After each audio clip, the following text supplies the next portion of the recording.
C'est la fin de 16 ans de cavale pour ce tueur italien, ici au commissariat de Saint-Étienne hier. Edgardo Greco, 63 ans, est interpellé à 1 h du matin à la sortie de son travail, une pizzeria où il était chef cuisinier depuis près de 7 ans, sans susciter aucun soupçon. Jamais on n'aurait pu penser à un truc comme ça, quoi. Il était super gentil, et même les clients ils le connaissaient, voilà quoi. Monsieur Dimitrio, comme il se faisait appeler à Saint-Étienne, ne parlait jamais de son passé, et pour cause. Voici son avis de recherche internationale. Membre de la mafia calabraise, il avait tué 2 rivaux et dissous leur corps dans de l'acide il y a 23 ans.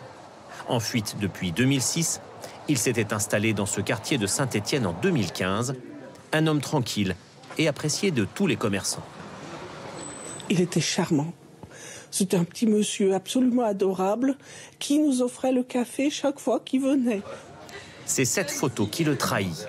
Le tueur la publie il y a 2 ans sur les réseaux sociaux pour célébrer l'ouverture de son premier restaurant en France.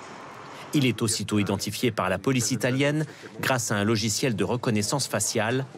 Interpol se met sur sa piste.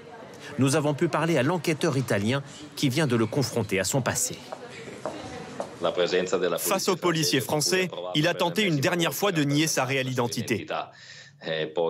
Mais dès qu'il nous a vus, il a compris et a dû rendre les armes. Ce genre d'opération, c'est toujours comme une partie d'échecs entre son intelligence et la nôtre. Le tueur malade n'a pas résisté. Il avait vécu auparavant en Allemagne et en Autriche.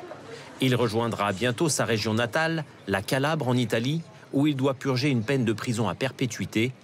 Ses ex-compagnons de cellule ont d'ailleurs toujours rendu hommage à ses talents de cuisinier.